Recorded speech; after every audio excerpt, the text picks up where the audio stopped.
Comment les RH peuvent-elles se réinventer pour passer de la fonction qui dit non à celle qui dit pourquoi pas et mieux accompagner les transformations? Pour en parler, je vais accueillir Kevin Bouchareb, HR Strategy Transformation and Future of Work Director de chez Ubisoft.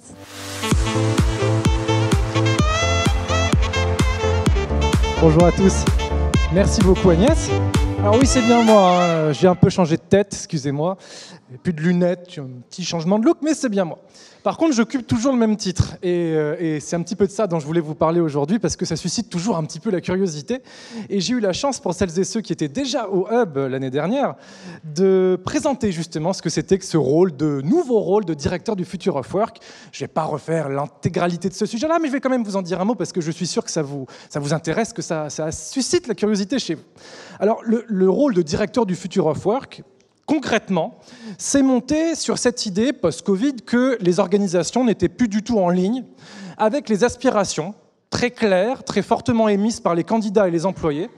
Aspiration à la liberté, à la mobilité, à l'autonomie, à la responsabilisation.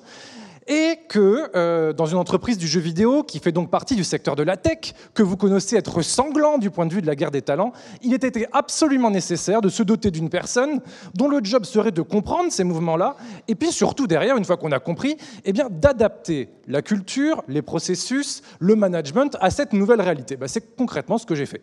Donc pendant un an, de 2021 à 2022, j'ai occupé ce poste qui consistait justement à 50% de mon temps à faire de la prospective, à comprendre quelles étaient les mutations sociales, sociétales, technologiques, compétitives, qui sont à l'œuvre autour de nous et qui transforment ou vont transformer le monde du travail. Je restitue ça à mon comité exécutif une fois par mois. Une fois sur deux, ils me disent qu'ils ne sont pas du tout d'accord avec ce qu'ils entendent, mais ce n'est pas grave, ça fait partie de mon rôle d'évangélisation. Et une fois que j'ai aidé à faire comprendre tout ça, je dois proposer des mesures concrètes, c'est les 50 autres % de mon travail, qui consistent à transformer.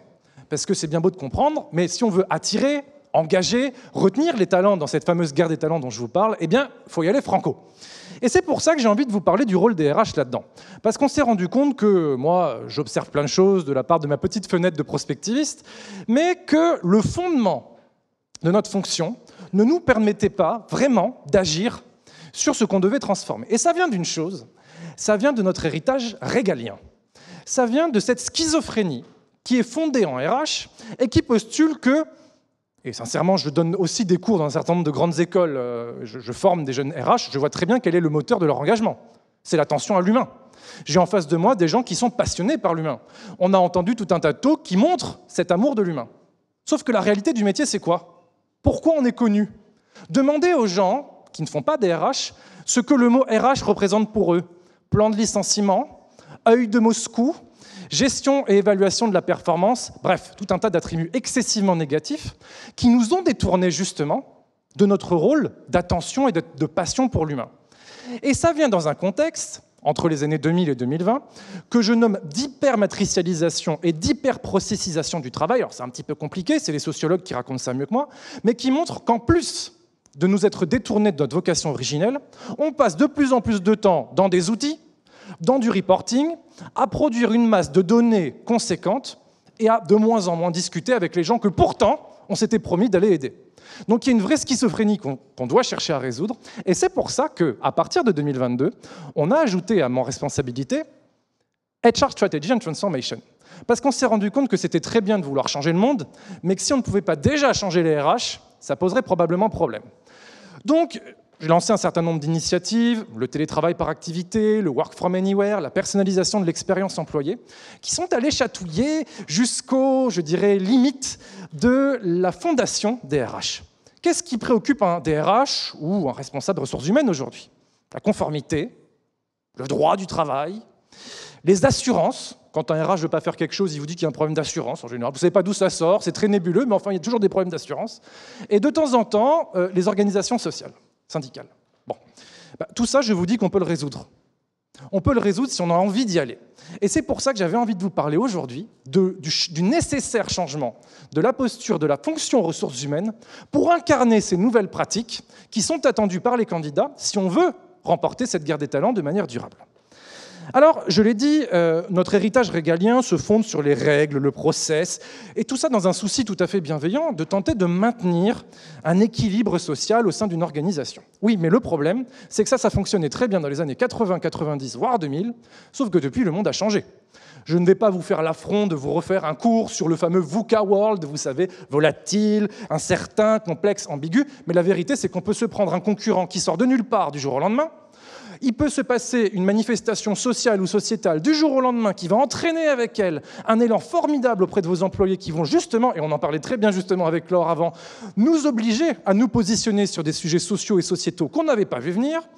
Il peut y avoir des mutations technologiques qui arrivent de nulle part, coucou ChatGPT, bref, tout un tas de choses qui font qu'on doit être hyper agile dans notre capacité à nous adapter. Parler d'agilité en RH, super dur. Parce que justement, il va vous retoquer la lourdeur du droit, la lourdeur de la règle, et c'est précisément sur ça qu'il faut qu'on intervienne. À côté de ça, on a bien vu que ce contexte de la guerre des talents, que j'illustrais tout à l'heure par le contexte de la tech, que vous connaissez bien, est aujourd'hui partagé par la totalité des industries. Il n'y a plus une seule industrie aujourd'hui qui est protégée par ce phénomène de grande démission dont on a longuement parlé. Et quand on regarde un petit peu plus les chiffres, la vérité, c'est que le haut de la pyramide et le bas de la pyramide sont les plus touchés. On a un mal de chien à trouver des profils ultra qualifiés sur des métiers nouveaux, techniques, etc. Mais on a aussi tout autant de mal à trouver des personnes qui sont OK pour faire un métier pénible, dans la santé, dans l'hôtellerie, dans le transport, etc. Et donc, ça doit nous forcer à sortir de nos ornières et à innover radicalement en RH. Cri d'orfraie dans l'audience, j'ai dit innover radicalement en RH. Oui, il faut qu'on soit radicaux en RH, et il faut qu'on arrête cette culture du consensus mou qui veut qu'en souhaitant faire plaisir à tout le monde, finalement, on fait plaisir à personne. Alors, bonne nouvelle, pour les RH dont je parle depuis tout à l'heure, qui ont fondé leur engagement sur l'attention à l'humain, fini l'œil de Moscou, fini la méfiance, fini le consensus mou ou la riscophobie, et bonjour à la réconciliation des RH avec l'origine de leur engagement. Quand le risque est faible et que le gain est grand, arrêtons les pudeurs de gazelle et arrêtons le principe de précaution et disons oui au test and learn. C'est dans cet esprit que j'ai lancé chez Ubisoft la politique de Work from Anywhere, qui permet à nos collaborateurs de l'Union européenne de travailler jusqu'à 20 jours par an dans n'importe quel autre pays de l'Union européenne. Merveilleux. Réponse à cette aspiration à la mobilité que j'ai compris, conçue dans le cadre de mes recherches, et surtout qui vient répondre à une certaine partie de la population qui nous dit on en a marre du cycle classique, 6 semaines de travail, 1 semaine de vacances, 6 semaines de travail, 1 semaine de vacances. Au bout du compte, on est éreinté, on attend avec une impatience extrême les grandes vacances, et on est au bout du rôle, on n'en profite pas parce qu'on est trop fatigué.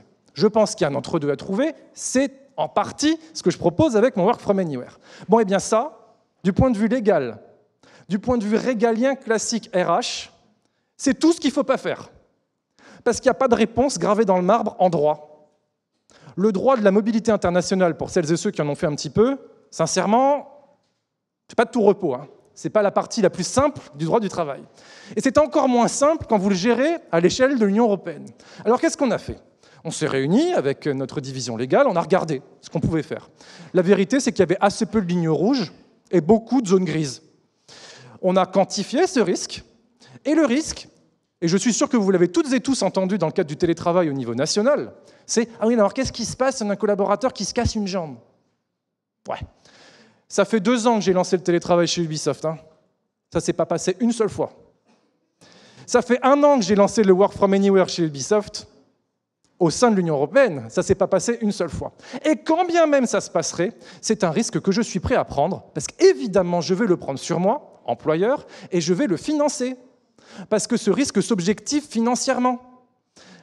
Le risque financier d'une telle pratique, c'est quoi ? Au maximum, 10 000, 15 000 euros, même pas.